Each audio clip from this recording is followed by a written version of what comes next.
Hi, everybody. Welcome to Conversations with Calvin, We the Species. I'm looking down at my little thing there.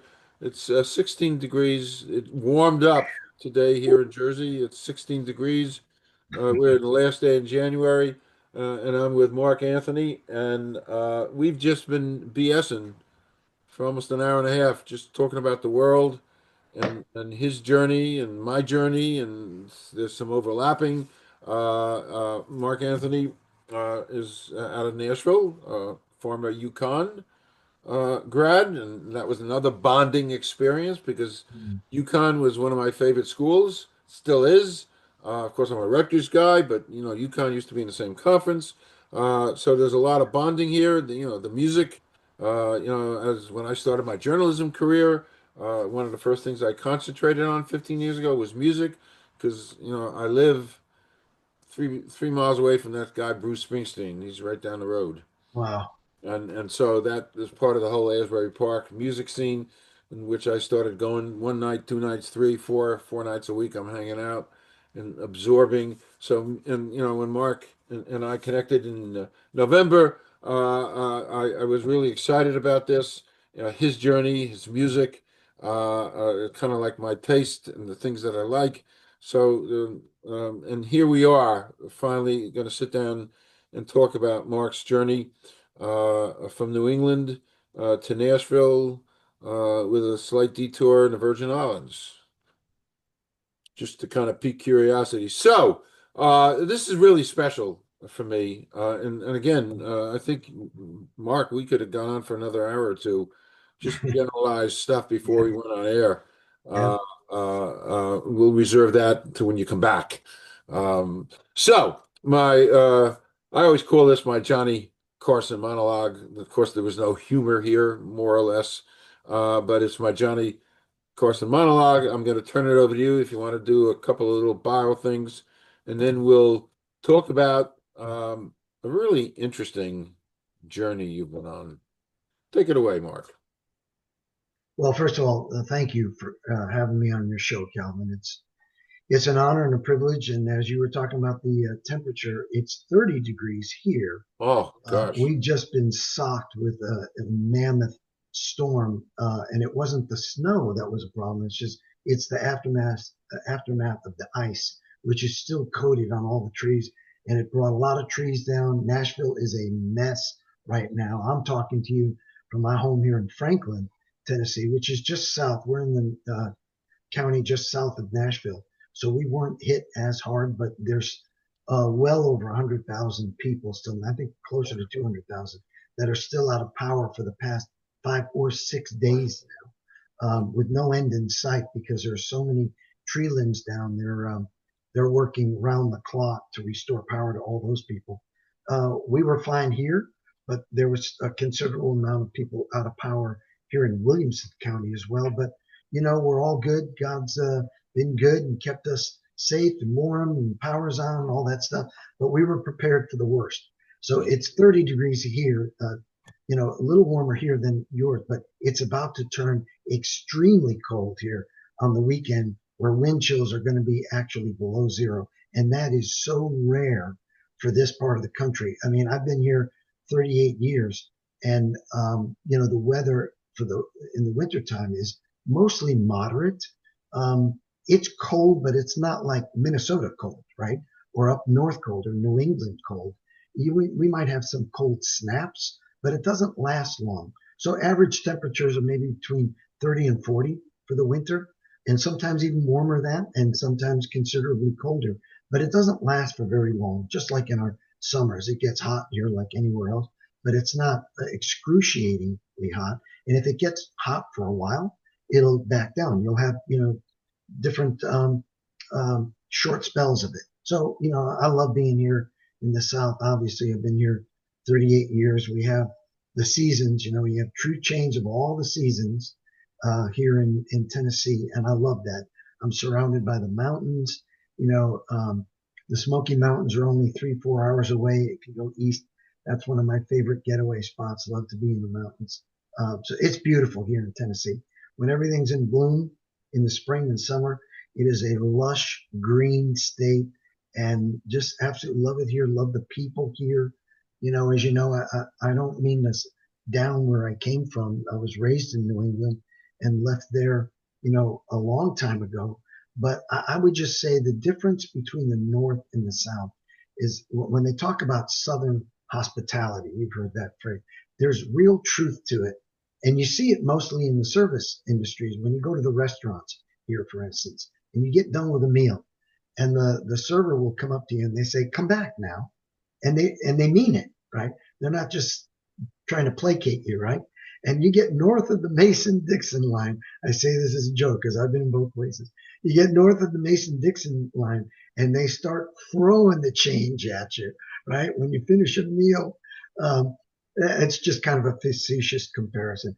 I Right. would say, where I came from, people in New England maybe a little bit more suspicious of your motives. So if you're nice up there, people are thinking right away, what does he want? Oh, he wants something, or she wants something. Whereas down here, people are nice just because they want to be nice, right? People will stop in an intersection and let you go. People give you the right of way all the time. Yeah, there's a big difference, but it was an easy adjustment to make as opposed to if you were from here and you were to go up there, let's say for your career or for your living, it'd be culture shock. It'd be a little harder to make that adjustment if you're from the South and had to go all of a sudden up north and live up there. But it's my roots. My Yeah. mom and dad were true New Englanders. I was raised up there, born and raised. Graduated UConn, I have a degree in psychology. I came down here, and we'll get into this, but part of my journey was I'm like you. I was in a career that was right-brained for many, many years. And I was trained to do a right-brained job, which was engineering. I was in civil engineering for more than 25 years. And I fell into that job basically from coming off the road as a touring musician. And I thought it was going to be for a little while. Oh, I'll just do this for a little while. Well, it ended up being a full-time career. And as the years went by, I became increasingly dissatisfied because it was like an oil and water mix. I didn't mix well with right brain thinking when I'm a left brain creative person, being a singer songwriter and a musician. But I did that task and did it well because I had to. I had to support a family, had a house, a mortgage, all that stuff. And then as the years went by, I thought, if I don't do something more creative with my life, it's just going to put me in the grave at an early age. So I went back to school. I went back to college when I was living here. By that time, I was married. I had a couple of children, two boys I was raising, and I decided to go back to college almost when I was 50 years old. I was 48 at the time, and decided to go back to college to do something more creative with my life, and got a degree in interior design, and had to keep it a secret from my employer. For 4 years, I was going to night school because if they found out I was aspiring to a career that was, if you will, outside the building footprint or inside the building footprint, whereas I was doing a job that was focused on outside the building footprint, it would have been maybe a concern to my employers, thinking, well, he's going to leave us. So I kept it a secret for the Right. 4 years, and all 4 years I made the dean's list. I was like, laser focused on being an A+ student. So I started to get into the local papers with all these accomplishments and accolades, and it got back to my employer at the time when I was maybe about 3/4 of the way through my schooling, and they took me in to a conference room and said, "Hey, what is this? What's this all about?" And I said, "Well, I'm studying to be an interior designer, and I hope to transfer from this division that I'm in engineering into design within the same company."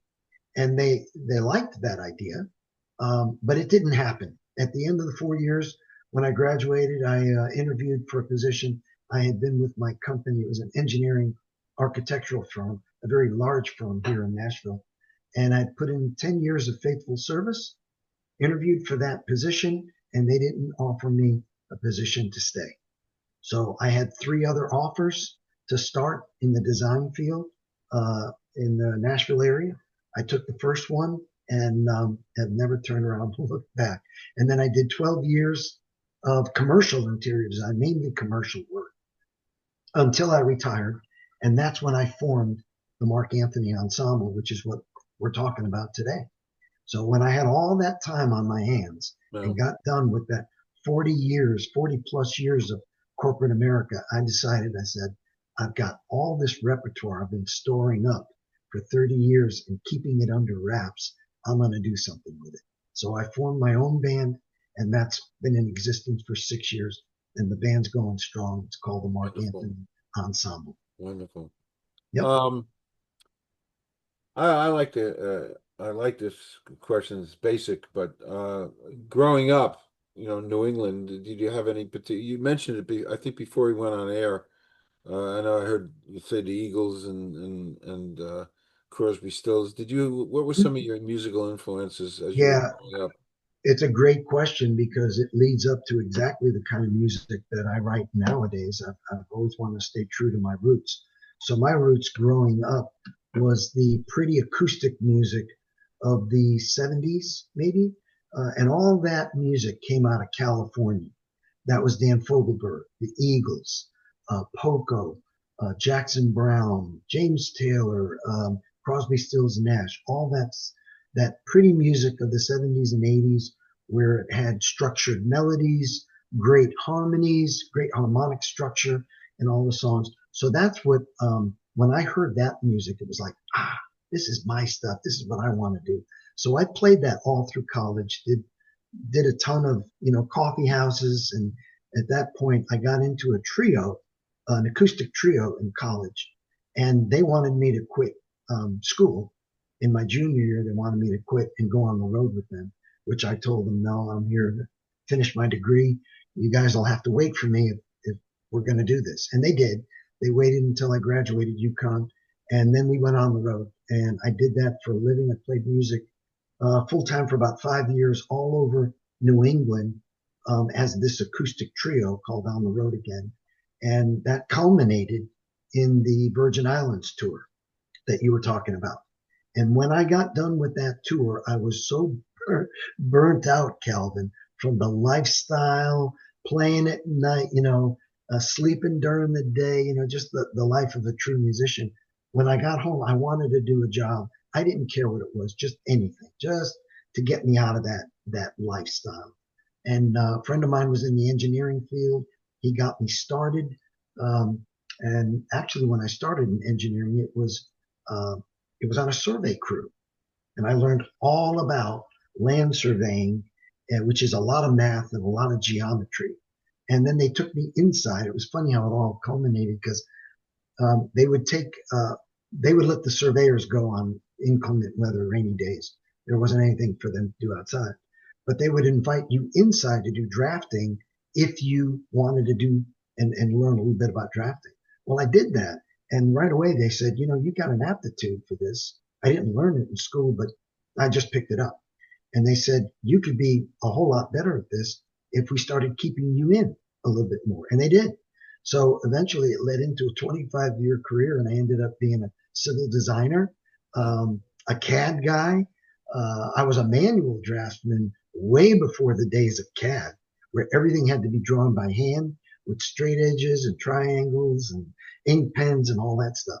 So that's what kind of that led to the era of CAD. And then I was on CAD, of course, computer aided drawing, drafting for many years. And then, like I said, when I got so tired of all that, then I ended up doing something more creative with my life, and that was to do interior design. Okay, okay. Um, in reading your bio in UConn, you began acoustic music, studying psychology. Mm-hmm. It's interesting, and that's kind of rare. How did if in fact it's true, how did the study of psychology help you shape your mind into writing Yeah, songs? yeah. I had I had started to be a fledgling songwriter when I was maybe a freshman in college and then latched on to these musical influences. But, I wanted to be a medical doctor. I started in pre-med and I found out right away I was real good in the life sciences, the biology and that kind of thing. But I had no aptitude for the physical part, which was chemistry, physics, that kind of thing. And you have to be good at all of that to become a medical doctor, go to medical school. So I shifted my focus. I still wanted to help people. That's what I went to college for. I wanted to just help people. And so my focus was to become a medical doctor, right? But instead, I changed it and I thought, well, I'll do social work and I need a psychology degree to do that. And that was my goal, but that got short circuited because the music bug hit me. Like I said, in my junior year, and then when I went on the road for about 5 years, I thought, oh no, this is what I want to do. This is what I was cut out to do. I love playing music and writing songs. So, and then that evolved into, coming back to the real world, like I had said. And then I worked in corporate America for 40 years. But all that time, I was writing songs and storing away all this music, wondering, what am I going to do with all this stuff? It keeps coming out of me, right? God keeps giving me the next song. It keeps coming out of me. So, I saved it all up. And when I got to the end of corporate America and that whole journey, that's when I decided I'm just going to do this. And come what may, we're just going to trust God. If God opens a door, great. If he doesn't, I don't care. I'm having a ball. I still, every day I have a blast at what I'm doing with the Mark Anthony Ensemble, every gig we play. And like we were talking about earlier, I'm not out there to be the next uh, Garth Brooks or anything like that. But every time we play, if I can put a smile on a few people's faces that are out there in the crowd, they hear a lyric, they hear a lick on a guitar, or we sit down and we pick out something pretty and people clap and they love it, then I've done my job. At the end of the day, if I could just improve somebody's quality of life, because the way I look at it is you never know who's out there, right, sitting in the audience. I've heard your testimony. It's a wonderful testimony of how God healed you, all of that stuff. And you never know when people come to listen to music, everybody's got a story and everybody's got a testimony. We don't know what those testimonies are, but there might be some people that are coming to hear your show and they might be contemplating suicide, or they might have just gone through a divorce, or might have just lost a family member, a death in the family. And you never know who it is that you might be able to touch and affect their lives in a positive way. So my music is twofold. I mean, I love what I do. I love the songs that I write, but the bottom line is if it improves somebody's life and my show and puts a smile on a few people's faces, then I've done my job and I'm happy with that. And if God chooses to open the door that no man can close somewhere along the way, then I'm happy with that too. But either way, I'm having a blast what I do. I love playing my music. We said listening to you before we went on air in that theme, if you can change and help. Mm, And I had that quote that I use every couple of days. It enters my cerebral process. He or she who saves a life saves the world. yeah, And that's really what you said. If I can change a couple of people yeah. with my words and music, then I've done my job, kind of thing. And it's exactly what that describes, the power of your words in your music. And the Uh, power of music. Yeah, yeah, absolutely. power. Somewhere along the line, a long time ago, I read that one of the great gifts to mankind is music. Yeah. Hmm. It's an absolute gift, and we could talk for hours. Uh, Yeah. I've been known to listen to a song. I do have some OCD buried deep within my cellular structure. I've been known to listen to a song for 3 days in a row. Yeah. Yeah, Yeah. I'm the Scarborough same way. Fair.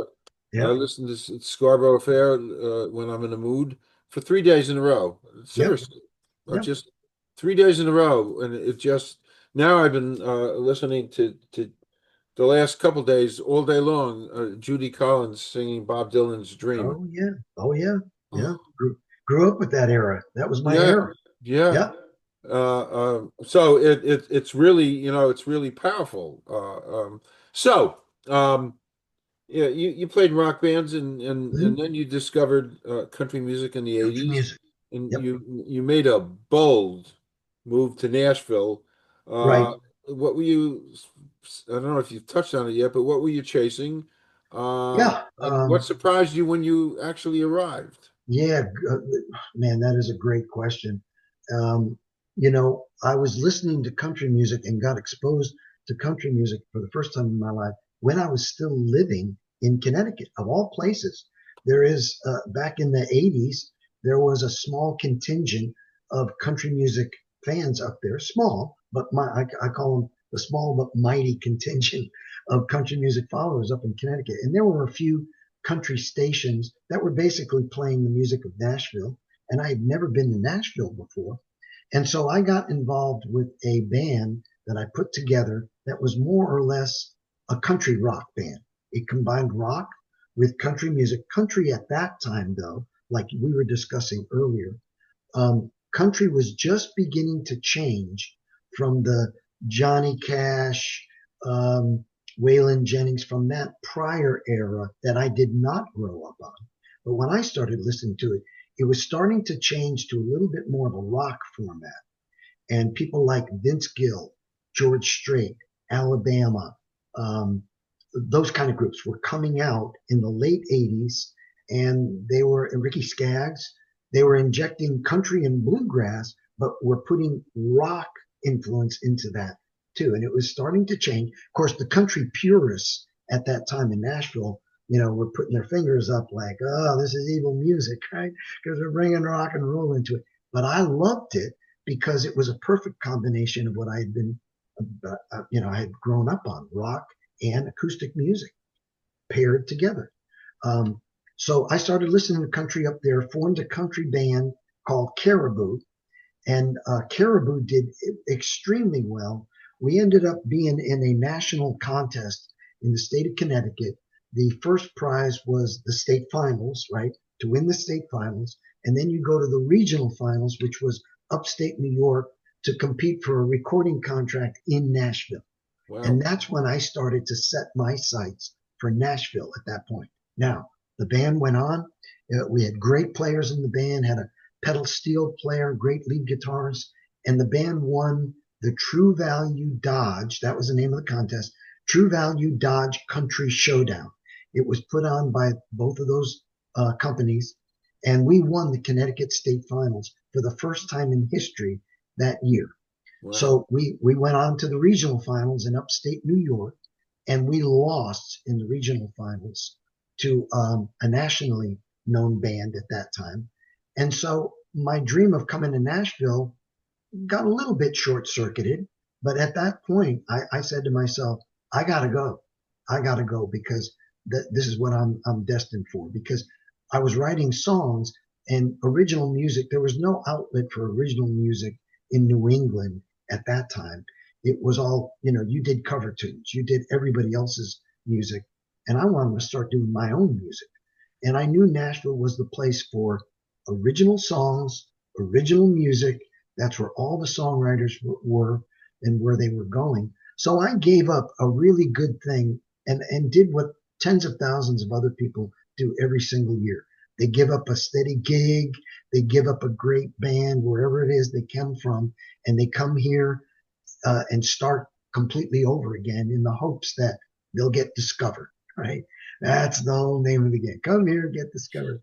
Everybody thinks, oh, I come here. So what I found out, to get back to your question, and this is what I found out, you find out in a very short amount of time just how much you suck, right? Compared to everybody else. Because everybody comes here and everybody is good. You come here thinking, oh, I'm so great because I did this, this, and this back where I come from. And then you come here and find out that there's tens of thousands of people that are way better than you. And so you're in this constant atmosphere of intense competition to get to the next rung of the ladder. Some people get there, some people don't. And it's not necessarily based on talent. It's all about who you know, your connections. It's all who you know here in Nashville. Obviously, if you listen to the radio and you turn around and go, wow, that doesn't sound like a real talented person. Well, it's not that. It used to be that a long time ago, but it's really not anymore. It's big money. It's who you know. It's connections. Now, you still have to back up when, if you ever get to that point, that rung on the ladder, you still have to back yourself up with enough talent to show for yourself, to show that, you've got the goods. But it's not always the cream of the crop that rises to the top. I'll just put it that way. So Yeah. I came here with serious aspirations to be a country music artist. That was my goal.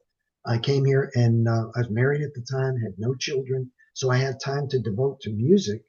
And so I worked full time during the day for my career, and then I would go out at night, and I was in different clubs 3, 4, 5 nights a week, doing different songwriter nights to present myself to the network and the community here. Say, hey, I'm one of the new kids on the block.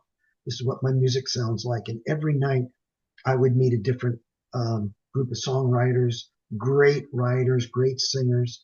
And what happened for me was that I got a break early on, and I got on local television here. And it was part of a national competition. And so I passed the local television stage and got selected to play for Discovery Television in their national contest, which was a video competition. So you had to perform on stage, and you had to perform a video, if you will, and then they judged those contestants for the national contest. It was put on by Discovery Television. I was selected to represent Nashville, and I was one of 100 contestants in the country. Wow. Well, as luck would have it, or whatever you want to say, I did not win that competition. I came first runner-up but the funny thing about that contest was out of 100 contestants, I was the only contestant that sang an original song. Everybody else did someone else's cover, right? And the guy that actually won as a singer was a guy that lived here in Nashville. And so it was funny how we buddied up. We got to be friends after that. But I got first runner-up, and I purposely wanted to do original music because I thought, well, if I'm going to be on national television, I'm going to present myself to the Nashville music industry as, here I am, I'm the new kid on the block, and this is an original song that I wrote, hoping that I would attract the attention of some A&R people. Well, I did. And there was a guy that started following me around from BMI. There are 3 major companies that monitor original music for songwriters. That's BMI, ASCAP, and CSAC. And I was a member of BMI. I got affiliated with BMI right away when I got here. And there were artist and repertoire people that were starting to follow me around. And I thought, well, this is my key into the music industry. And then what happened, God in his infinite wisdom, my wife at that time became pregnant with my oldest son, who's now, he's 34 now. And so she became pregnant with Mark Jr. And that's when the autopilot kind of kicked in for me. I did what my dad did and his dad did before. I said to myself, I don't need to be out in the bars and clubs anymore. I need to be home. I need to be home and be a husband, be a father. And I did a very good job of that for the next 20 some odd years till the boys were older. I had 2 sons. I joke around. I tell everybody, I have a Mark and a Matthew. And I tell everybody, there will be no Luke or John. There's no Luke or John, just Mark and Matthew. So I have half a set of the Synoptic Gospels, right? So I did a very good job of raising them, and all that, while that was all going on, like I said, I was working my full-time careers. And then when it was time to give it all up, and I got to retirement age, that's when I decided that I've got to do something with all this music I've been writing. So that's when I said, now that's my turn now. Now I get to do what I want to do. Right. And so, yeah, that's when I formed the Mark Anthony Okay. Ensemble. Yep. So when you sit down to write, Hmm. there there's lyrics, Yes. there's melody, and there's emotion. Does any one of those come first? Yes. I write songs probably backwards. When I say the formula, for Nashville, most people write lyrics first. Okay.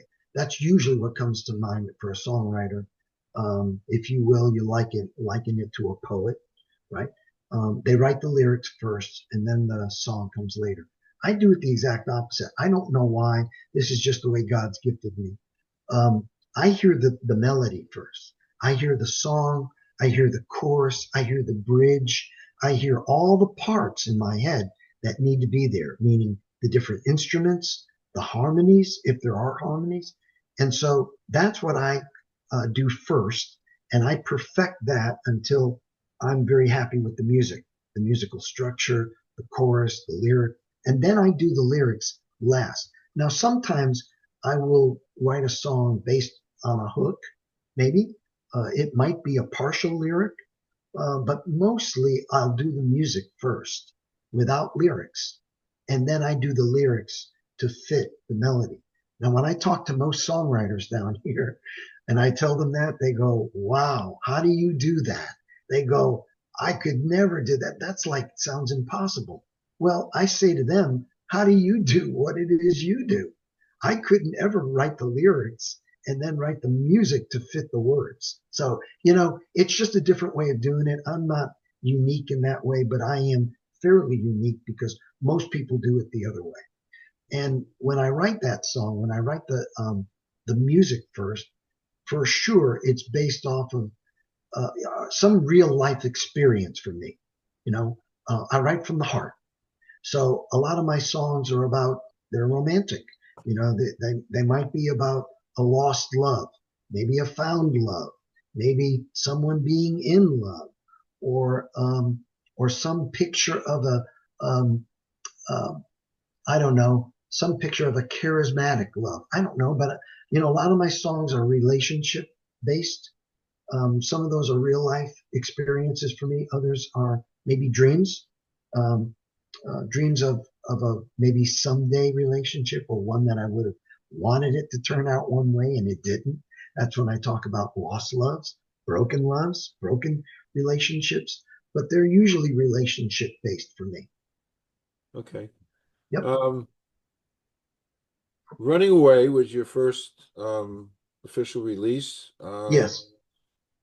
When you wrote that, uh, what was running through you emotionally when you wrote that? Yeah. Running away. If you listen to the lyrics, it's really about a broken relationship. Um, it was about a relationship, or how I would have liked to have a relationship turn out. But in a dream sequence, if you will, um, part of those lyrics were formulated out of that dream sequence where it didn't turn out to be that way. And so I was running away, if you will, from reality of what the relationship could have been. So running away is just that. It's running away um, from the way a relationship should have been, the way a love relationship could have gone, but it went haywire, it went south somewhere along the way. And so that's what Running Away was about. And when I wrote those lyrics and the song came out to be more of I'll just say it was Americana, but it was more of a rock pop sort of a song. I usually end my shows with Running Away. Give you an idea. When I end the show, it's a great um, grand finale, if you will, because we do a big Hollywood at the end of it, and all that kind of stuff, and people love it. But it rocks. So it was my first single on Iron Gate Records. I'm on an independent record label here. I got discovered about a couple of years after I had retired. It's just funny how things work out. I had had no success, all the years I was here, and lo and behold, when I finally had time to pursue my music, I got discovered by an independent label. I've been with them ever since. And Running Away was the first single that I recorded and the first one that they released. Now, I have a funny story Yeah. about Running Away because being that it was the first release, I was so excited. First time in my life, I'm going to hear my music on streaming platforms. I can listen to it in my truck, right? Here it comes. So the day that it was slated for release, and that went out to over 80 platforms around the world. I'm on every music platform, not just in the United States, but I'm on the ones in Europe as well. And Running Away was no exception. So the day it came out, I'm sitting in my truck and I'm so excited. And here it comes, the song. I knew it was coming on. I think I had on, oh, it might have been Spotify or something. I turn it up, I crank it up, and I've got, like everybody, an LCD screen where you could see a picture of the artist. The title of the song comes up, right? And then you hear the song on the audio. Well, there was my song. There was the title. It's coming out full blast. And there's a picture of Mark Anthony, the other Mark Anthony, Oh, on the screen. oh, And it says Running Away. And there's the oh, Latin singer, Mark Anthony. uh, So I said, oh no, we can't do this. We're oof. not doing this. So I called the record label and we decided right then and there we weren't going to release any more of my music under the name Mark Anthony, even though they signed me. If you look up IronGateRecords.com, I'm signed as artist Mark Anthony, but all of my music is released under the band's name. So you Ensemble, can find me on Mark Anthony Ensemble. If you just ensemble. type in Mark Anthony Ensemble, and the reason we did that for two reasons, so there wouldn't be that confusion between me and quote unquote the other guy. But there's only one Mark Anthony Ensemble out there. Okay, So I don't get confused on the internet. There's okay. tons of Mark Anthony's. In fact, there's more than one. In fact, the bass player to Van Halen is Mark Anthony, Oh, wow, besides the Latin singer who used to wow. be married to Jennifer Lopez. There's lots of Mark Anthony's. If you type Mark Anthony, I tell people don't type that. You'll get the other guy by default. Right, So don't right. type Mark Anthony. That's But if you funny. type Mark Anthony Ensemble, all my singles will come up. That's funny. Yeah, Yeah. I wonder if that in some way, helps your sales. People think this, and maybe they make a mistake and they buy you. I don't know. Who I don't knows? know. I don't You know know. what? Let it rest. Yeah, it's my middle name, my first name, my middle name, and it appealed to the record label, and they said, "Oh no, we're going to sign you as Mark Anthony, but we'll make sure that we release your music from now on under the band's name." And so, and who knows? That might have hurt me on that first release. I don't know how many streams I've got for Running Away, but you know what? I'll just tell your listeners: you get a chance, listen to Running Yeah. Away because I Yep. love that song. Yep. Okay. Good. Good. Good. Good. Yep, It'll come up as a clip, and we'll push that. yep, All right. A little changing stream for a moment. yep. Um, Okay. I alluded to some of these questions. I like to go off topic and kind of personalize things. So there's a few little off topic things to ask you. Yeah, man. And Shoot. I'll confess that one of these questions I got from Barbara Walters, who is one of my favorite journalists. So here goes. Okay. And I think I know the answer. I'm a wise guy here. Oh yeah, So Jersey. Yeah, yeah, I'm a wise guy. Yeah, that's right. The wise guy capital of the world. yeah. The Tony kid from Soprano, Brooklyn. all that stuff. Truly, um, that's another topic. Anyway. So excluding family or friends, somebody living or Yeah. dead you'd like to spend a day with. Hmm. Uh, you know what I come back to all the time when people ask me that, and I've pondered it many times. I would say, Dan Fogelberg was probably my biggest musical influence growing up. It's very reflective of my writing, and he left this earth way too early with prostate cancer and died. Oh, I think it was probably 2008, somewhere in there. And he was everything that I've always aspired to be. He was a minstrel. He was a singer-songwriter. He was a multi-instrumentalist, um, beautiful singer, arranger, producer, songwriter, all of that. And I've always wanted to know, just like you're asking me, what was going through your mind when you wrote this song and that song? And I've listened to so many of the songs. Um, and if I could just spend a day and just pick his brain and say, what were you thinking? Because I know he has a very spiritual side. And Dan was really into the environment, is what I heard. He came from Illinois, but he went out. He wasn't considered a country artist here in Nashville. He put out his first album here in Nashville before I got here, and they didn't know what to do with him because he didn't really fit the mold. He was somewhere in country, but not really. So he went out and he went to Colorado and became kind of a recluse.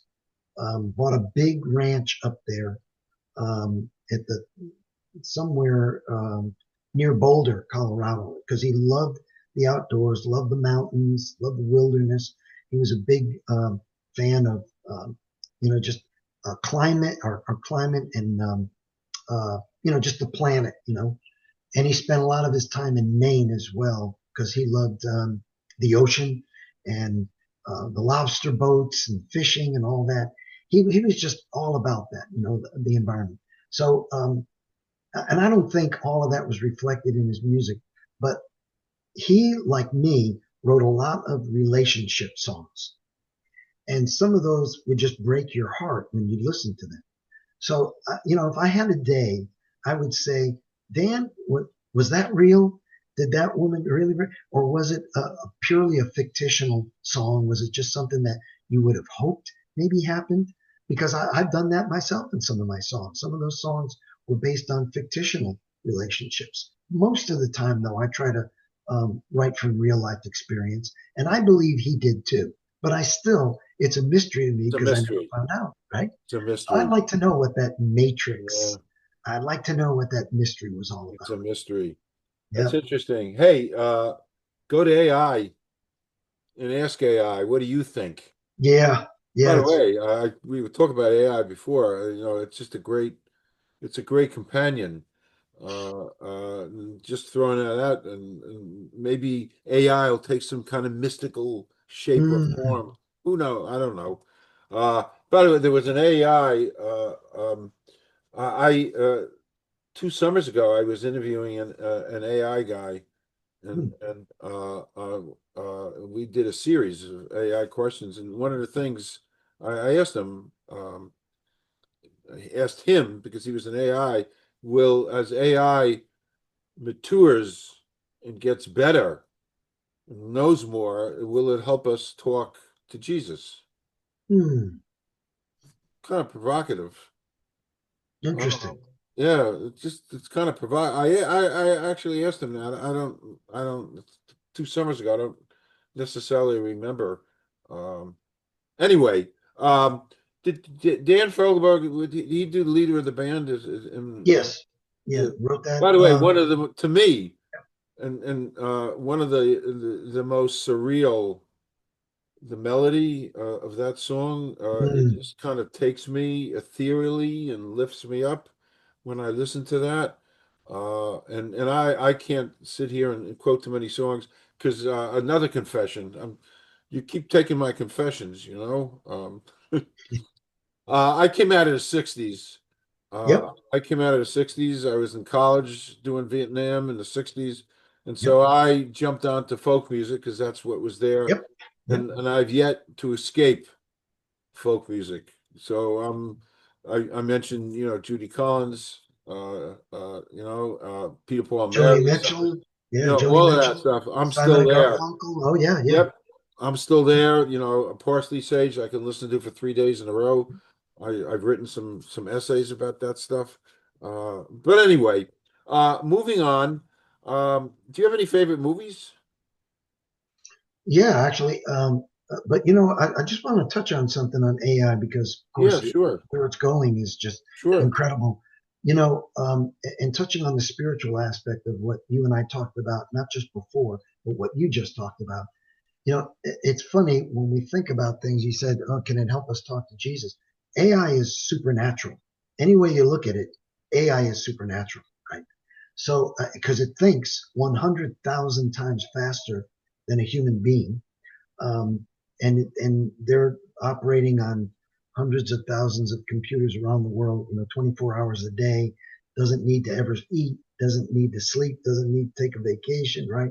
So it's supernatural in nature. Now, where that's going, I don't know, but you posed a very interesting point about that when you said, can you help us talk to Jesus? Well, any way you look at it, it is the most consequential invention of mankind, I think, since fire, since the Correct. invention of fire. So Correct. yeah, it is supernatural. So I don't know what that means as far as the spiritual aspect of things, but it is definitely something to ponder, something to ponder for sure. Yeah, yeah, yeah. And it's funny, I wanted to put together, like a panel. Maybe I'll call upon you if I get around to doing that. Just talking about some of Yeah, these little things, just getting our thoughts and ideas. That was one of my favorite questions I asked because I was really curious about that. But I never heard the phraseology of AI is supernatural. I yeah. kind of like It's that. it's not natural, right? No, no, Think it's about it. it's supra. Maybe it's SUPRA. Mm-hmm. Mm-hmm. Supra. I Mm-hmm. don't know, but it's kind of. By the way, I don't know if you noticed, Mark. I've been writing things down, so I may be the only interviewer in American history who takes notes while he's interviewing because But I'm I will taking say notes. this before we get off that topic, just to let your viewers and your listeners know, I do not use AI whatsoever when it comes to my music. I want to be the songwriter that is known for, if anything, as being truly organic in nature. I want every song to come from my heart, and I want it to be based on something that most of the time for me is going to be based on a real life experience. So I don't use now my record label would like to have me employ it in one way or another, not so much with my music, but maybe in writing my bios or some promotional material. And I don't even do that. Um, I'm college educated, so I don't think I have a problem with grammar or punctuation. I'd rather write my own promos than to have AI do anything for me because I don't want it to come up with something so flowery, if you will, and so out there that when people read it, they go, what? Who wrote that? I want whatever comes from me, whether it be I've been interviewed on television, I've had radio interviews. I want to come, I want to speak from my heart. And if I write down something, I want it to be something that was cerebral that I thought of, not that some machine did for me. Okay. By the way, I agree with you 1,000%. There's not a shot I would ever. I mean, I've written three books now. That's all Calvin. Well, Yeah, I yeah, wrote the book, and I would never, ever. yeah, And that's also the beauty of us. The yes. beauty of us, you as a songwriter, the view of me and I'm a great believer in something called crystallized intelligence. And what crystallized intelligence is, everything that's gone into this thing for 80 years is stuck like Mm-hmm, quicksand. It's stuck. mm-hmm, And AI mm-hmm, can't touch this. It mm-hmm, can't touch what I've lived and learned for 80 mm-hmm. years. It can come up with generalizations, but that's the beauty of us, you as a singer-songwriter, with your incredible background and your journeys. And so AI, and I agree, and AI will never be able to touch this. So that's good. And Uh, you could, right? I mean, gosh, sure. there's AI programs now. I saw it on Facebook the other day. Hey, let AI write your next hit song. Oh, It's like, oh, that is oh, so antithetical to the oh, way I think. It's like I wouldn't even go there. right. What Oh, credit? That same thing is like when you sing a cover tune. What credit would it be for me if I did somebody else's work? If I did something that somebody else already conceived of and perfected, and then I just copied it, right? What credit would that be to me as an artist? What credit would it be to you as an author if you did the same thing on the other end grammatically? So, for those reasons, we're on the same page. we are on the same page Yeah. completely. Well, Yes, we've been sir. on the same page for the last couple of hours. Oh, I love it, man. I love it. It's great stuff. Uh, so let's talk about Exodus. What's Yeah. coming? Leaving, becoming, arriving. It's a powerful title. What are you personally leaving behind, and what are you walking towards? is some of the energy of this? As you know, Exodus is the second book of the Bible, and it was basically the part of the Bible, Moses and the Israelites on their journey, right, to the promised land.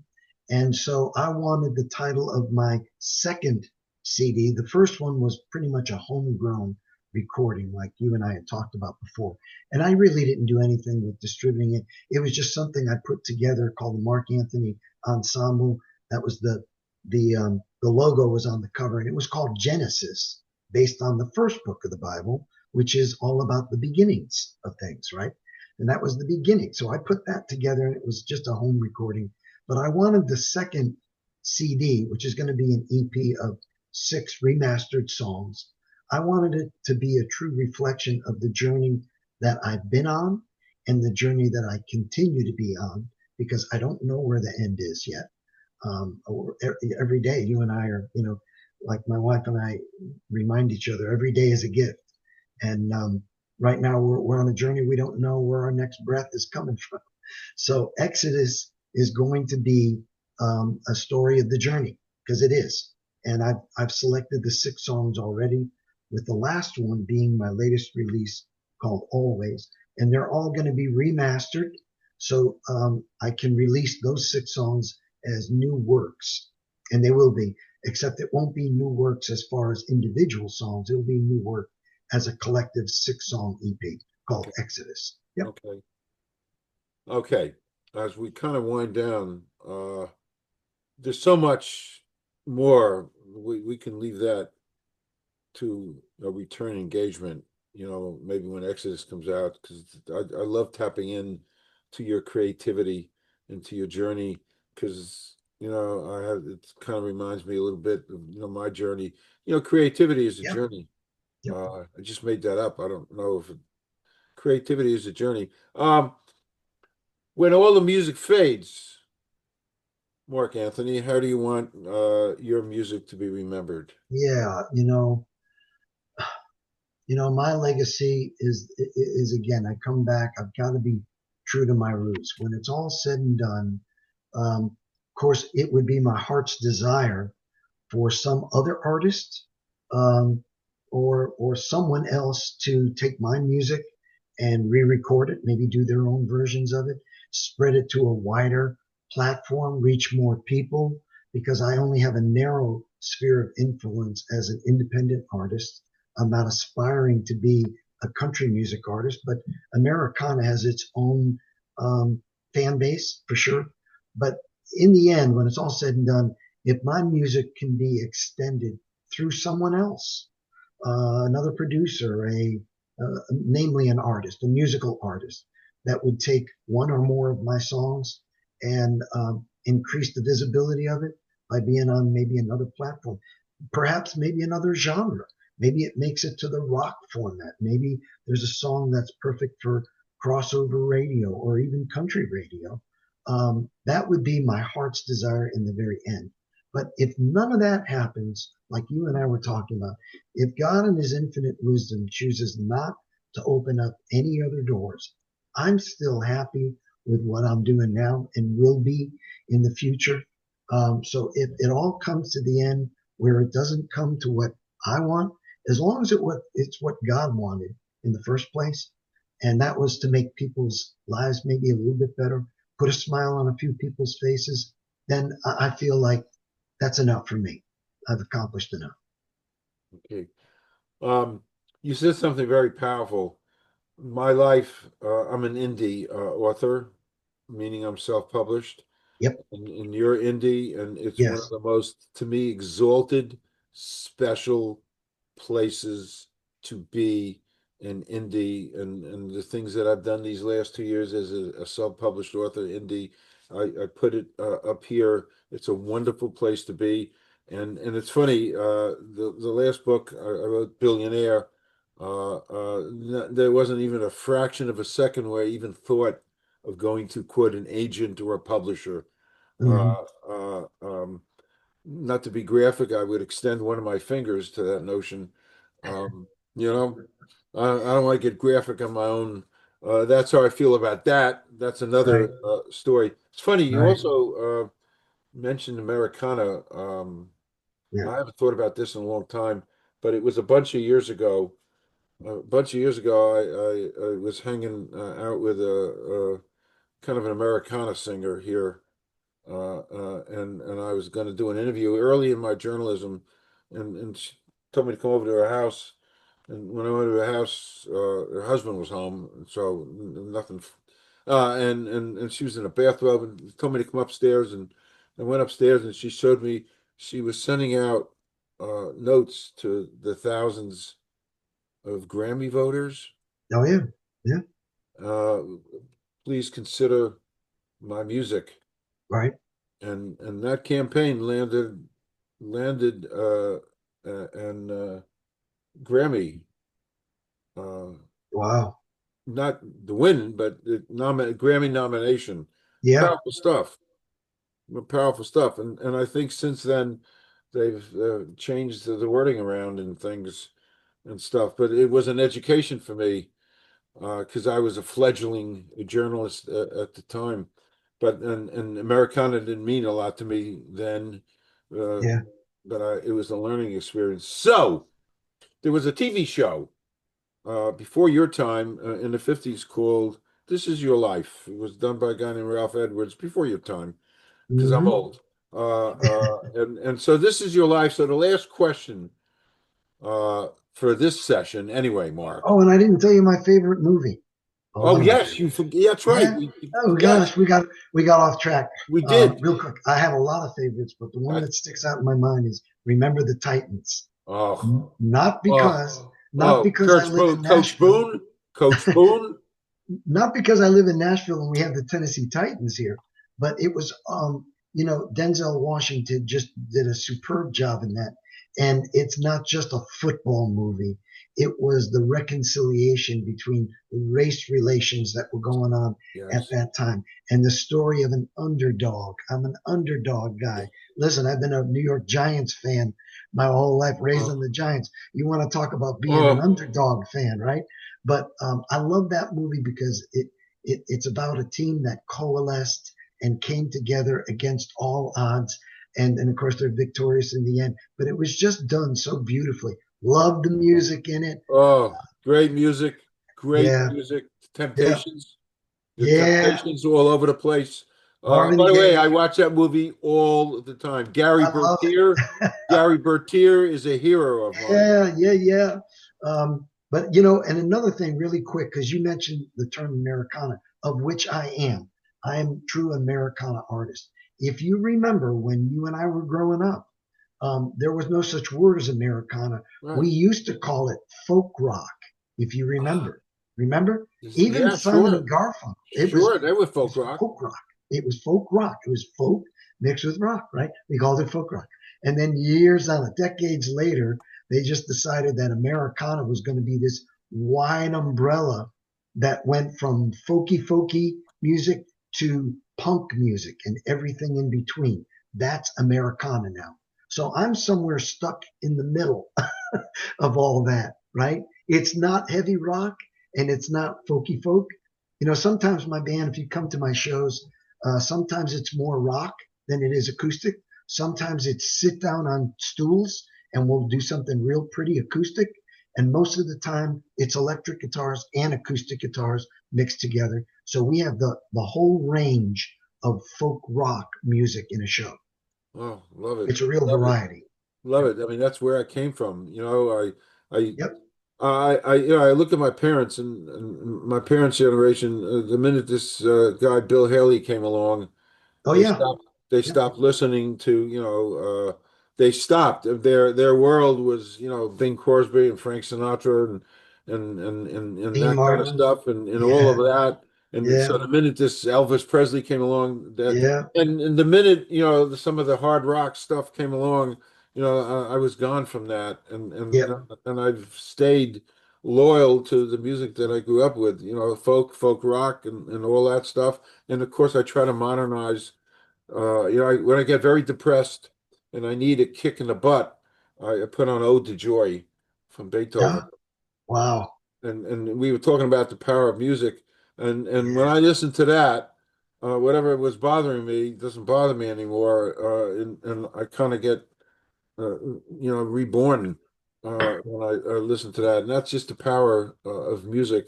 But yeah, I'm Americana, and I love folk rock, and that's my music, and I still listen to it. Boy, I could tell you stories, not now, but the power of music. When we're off the air, it's a quick thing. But anyway, the last for this session.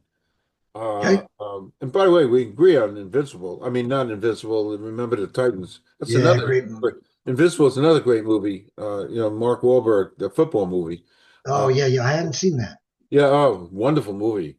And why do I love Why do I love Remember the Titans? Because it's a true story. Yeah, well, that's True right. story. That's right. And, Yep. and actually, I just read Herman Boone actually passed away not too long ago Uh-huh. in real life. He passed away. Love, and they became best friends. They were adversaries. Uh, um, Yep. anyway, uh, the last question. The song I haven't written yet is about Mm. blank. I'm actually working on it's a very up tempo tune. It's going to be more along the lines of a running away kind of a song. It's a great showstopper song. Um, I have I have toyed with the idea of well, I entertained several relationships, of course, when I was in college, and there was one that haunts me still to this day because it didn't go where it was supposed to have gone, and I've been thinking about revisiting it and turning it into a happy ending song. And this would be a rocker. This will be a rocker. So it won't be, it's written on electric guitar as opposed to my roots, which I love acoustic music. But this one won't be an acoustic tune. This will be a straight out good band rocker kind of a song with slide guitar in it. I can already hear the parts. It's going to be a great tune for people to get up and dance to. And so I've been toying with the idea of that relationship coming back to life, but with a happy ending this Okay, time. perfect. Perfect, perfect. Yeah. Mark, this hey, this was great. Truly. Thank I'm you. so glad it all kind of worked out because my time Yeah, me too, man. has been really special. This is great. And I'm formally inviting you, when Exodus drops, I want to come back and kind of chat about that. I said I sit in this chair 12 hours a day, so I'm hugely accessible, and I'd love to continue chatting with you. This was great, and I thank you so much. Oh man, thank you for your time.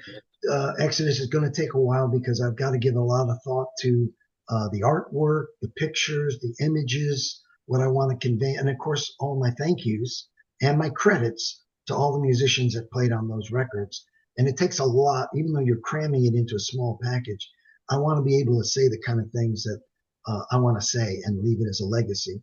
Because that CD, people aren't really listening to CDs that much anymore, and it's pretty much going to be a product that I can hand out to fans, friends, family, as more or less my new business card. And say, here, take this. If you don't have a CD player or a DVD player, at least you can read, the lyrics to the songs. You can see what my thank yous are. You can see the credits to the musicians. And I'm going to have images on there that convey that this music and this band is on a journey. Perfect. Perfect. Thank you, thank you, thank you. I'm going to stop recording. Don't leave. We're going to do a 2-minute wrap. Thank you, Mark. Okay. Yeah. Thanks, Calvin, very much.